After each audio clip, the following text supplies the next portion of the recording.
Hello bantu bacu, nizere ko mumeze neza. Uyu munsi rero intambwe software twabateguriye igice cya gatatu cyerekana uburyo ushobora gukora website yoroshye ndetse bitagusabye ubumenyi bwinshi. Rero njye mugiye kubana muri iyi video nija emene singizwe nk'ibisanzwe. Twihuse rero reka tuhite dukomereza aho twari tugejeje kugira ngo abari igice cya kabiri mwabonye ko twari tugeze ahangaha tumaze creatinga ino contact us page. contactors.html njya murayibona tumaze gukora form tugiye gukora icyo bita styling cyangwa se kongera ubwiza bw'ipage. Tudatinze rero tubanze tubibutse neza cyangwa tubereke ishusho y'uburyo ki byari bimeze kuri page yacu twari creatinze. Yango nkuko mubizi rero nuza web page ifite .html ntago isaba ko just biraningira muri DBMS cyangwa se icyo bita database management system. Vango ugikanda kuri page wa creatinze, double click ifungura muri web browser. Web browser idufasha kugira ngo tubashe kubona output y'ibyo twanditse. Yego kugira ngo mu gice cya mbere twarabisobanuye. Okay, tudatinze rero tujya kuri styling. Page yacu tugiye kuri style cyangwa se kuryoshya cyangwa se gufinyura cyangwa se kongera ubwiza ni iyi ngiyi kugira ngo murayibona. Okay. Folder yacu twasevinzemo ni iyi ngiyi yitwa website 1. Rero tugiye gucreatingamo just hari uburyo bubiri dushobora kujya gucreatingamo folder tukayita CSS cyangwa se nyine coding style sheet.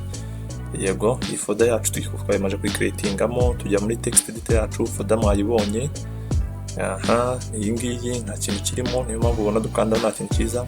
Turakreatinga new file, turangiza dukande save as. Ushobora gukoresha shortcut kuri keyboard cyangwa kanda kuri file ukareba save as. Okay, turafungura folder yacu nimo tubusavinge tuyite style.css kandi save. Okay, nirango tuza muri ya folder ngira ngo style.css murayibona. contactors.html tugiye kuryoshya nayo ngira ngo murayibona. Noneho ikintu tugiye gukora tugiye kumanza mbereke uburyo bworoshye gukomanza creatingamo nyine cyangwa se kuryoshya mu page dukoresheje icyo bita just internal cyangwa se icyo bita inline CSS. Uburyo bwa mbere dushobora kuza kuri division yacu njya murayibona, naberetse ko ushobora gukanda kuri division ukahita ureba aho ifungiye. Okay, ushobora kuza nkandikamo style, kwanza tukandikamo background color and sky blue, kanda save. Ikintu cyose ukoze ukanda save, then turaza refreshing kuri page yacu kugira ngo muribona ko twamaje kwadingaho just ya background color kuri ya section irimo form. Cya kabiri dushobora kuza tugashyiraho just width, ubunini cyangwa se ingano y'iyi page yacu tugashyiraho 50%. Yego 50%. Turagaruka refreshing kugira ngo murabibona ko ugenda uri sizinga cyangwa se form yawe cyangwa se design yawe uyihereza nyine cyangwa se uyisanisha n'ibyo wowe ushaka according to design, kuko abantu bagira design zitandukanye. Kindi dushobora kuza tugashyiramo icyo bita padding, tukavuga ati padding ni 10 pixel. Ushobora gukora % cyangwa se pixel, yego according to ibyo ushaka. Murabona nuvuga ngo utangiriye aho content zacu zitangiriye. Yego aho enter your names and mbega ni nkaho imagine tuba turi gusiga kugira ngo usize wanditse nka 30 kugira ngo murabibona. Kagaruka refreshinga urabibona uburyo just bivuze ngo styling ama CSS ntabwo aricyo tuje kubigisha ariko no kukwereka uburyo kisi ibintu bikora. Ushobora kuba wibaza ati ni gute uco creating aka simple web page cyangwa website n'ubu buryo. CSS za advanced rero muzagenda muzigisha kuri internet zirahari. Ushobora kugenda ugasearchinga ugafata nyine izindi advanced tutorials ukareba uko ama CSS, ukareba uburyo ushobora kuryoshya. Mbega CSS styling ni nyinshi cyane.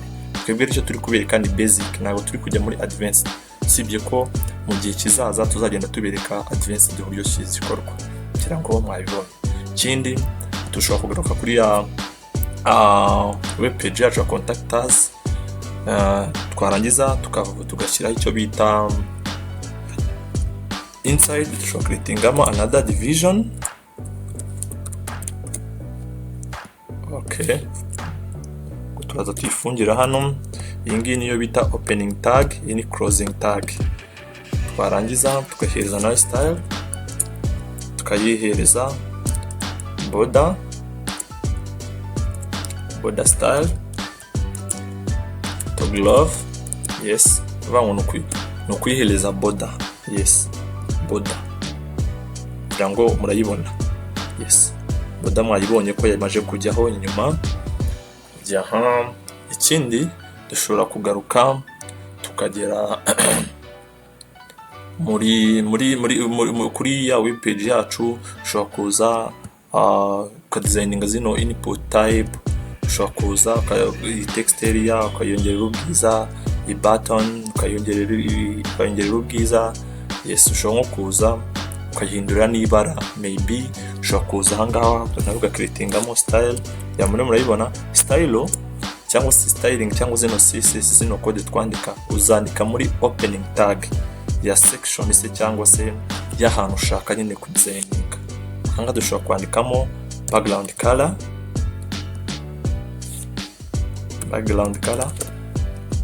Yes, tugashyiraho wenda background color dushobora kuyita like yellow. Yego, twarangiza refreshing ngira ngo mwabibonye. Okay, then dushobora no yo kuza tukayihereza padding, tukayihereza like 5 pixel. Yes, cyangwa pixel bitewe no kubivuga cyangwa se no gushaka kubivuga, ariko imivugire naho ibihuriye na coding. Yego, mwabibonye. Just nyine biri advanced tugenda bongera ubwiza bitewe wowe nicyo ushaka kuza gukora kugira ngo mwabibonye. Bivuze ngo biri advanced twategereje kubereka uyu munsi. Izi turi gukoresha ni inline. Yes, zikoreshwa mu opening tag cyangwa se nyine zikoreshwa hano kuri page, ariko winjiye neza exact ukazandika muri za opening tag. Rero hari nicyo bita internal zo ushobora kuza ukazideclaringa hano muri head, wandikamo section yitwa style. Yes, type text/css. Bivuze ngo twebwe icyo dukora, ndaza natinge nkoje shortcut zino style nzemo hano, nshobora icyo bita division cyangwa se class. Iyo kudeclaringa class ukoresha dot cyangwa se akadomo, ukakurikizaho class name. Ushobora gushiraho just form 1 opening bracket na closing za CSS ukazipastingamo hano hagati. Ikintu kindi ukora ko tutakoresheje inline, dukoresheje icyo bita internal, turazana tukandikamo class. Nta kindi kintu twandika, turaza tugakopiye ya class neza tukayicoringa muri opening tag ahangaha. The same nahangaha dushobora kwatinga iyi ngiyi izino CSS tukaza tugacreatinga dot, ubwo ni kakadomo kugira ngo tudefining class yacu. Tugashyiraho div1, bivuze ngo division 1, tugafungura bracket tukanayifunga, CSS zijyamo internal. The same tukagaruka, ubwo ni iyi ngiyi turakuramo kano kantu ka style, twandike class, twandike div1. Niranga benshi mujya mubibona iyo ukoze inspect element cyangwa se ushaka kureba source code cyangwa se yubatse website kuri live website ziba zihostinze, ngira ngo mugenda mubonamo class, just izina ry'ama class cyangwa se rya class baba defining. Then urabona ko za inline CSS turi kugenda tuzikuramo. Yego, kagaruka kongera gukora icyo bita ya dot ya kakadomo kacu kadufasha kudeclaringa cyangwa se kubaka class yacu. Yego, tugashobora kwandikaho btn1 bivuze ngo button 1. Izina ryo we don't care, ntabwo turyitaho cyane. Icyo twitaho ni ukumenya ngo se izina wa defininze hejuru ni ryo wanditse hano munsi. Yes, then the second one, wamaze gukoresha icyo bita internal css, no need kwandika css muri opening tag. Icyo ukora no kumakinga sure ko the name exactly yanditse neza kuma inside opening tag uba wa defininze. Turagaruka tu refreshinge, still murabona ko za css zacu ziracyakora. Ikindi dushobora gukatinga izi css tuyakoresha icyo bita external. Ni uburyo butatu twari tugiye kubereka uburyo badefiningamo cyangwa se ubakamo ama css tukazizana kuri ya page cyangwa se ya file yacu yitwa style.css twakreating tukazipastingamo. No need of kuzana ukadeclaringaho kwandikamo ngo style. No, impamvu ahangaha tuba twabyanditsemo nuko ino web page turi kwandikaho turi gushyiramo zino styling ifite extension ya .html, ariko ifite extension ya .css. Bivuze ngo tukimara kwandika zino css mahangaha, bivuze ngo zamaje kujya ku yindi page. Icyo dukora, turaza hano muri heading turandikamo, turahamagara nyine ya file. Yes, link kibare kuyikandaho itibikwereka link rel style sheet type text/css. Cyo dukora tuhita dukoringa ya file. Mwibuke neza ko kuri file yacu twakreatinzemo muri ya folder yitwa website 1. Ingi twakreatinzemo indi folder yitwa css. Ngo tugiye guhamagara ya file, twandika css/style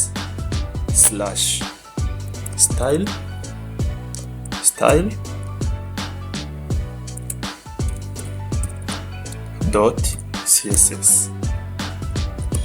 cyangwa murayibona style.css ni ya file nze nyibereke. Ni file ingirimo hano niyo dukorinze kuko niyo ibitse cyangwa se yanditseho ya css. Twongeye tuzi refreshing turebe ko bimeze. Ngira murabona ko no change, bivuze ngo styling zacu ziracyakora. Rero mwakoze kubana natwe muri no video ya gatatu yerekana uburyo ki ushobora kubakamo website ukanayihereza design.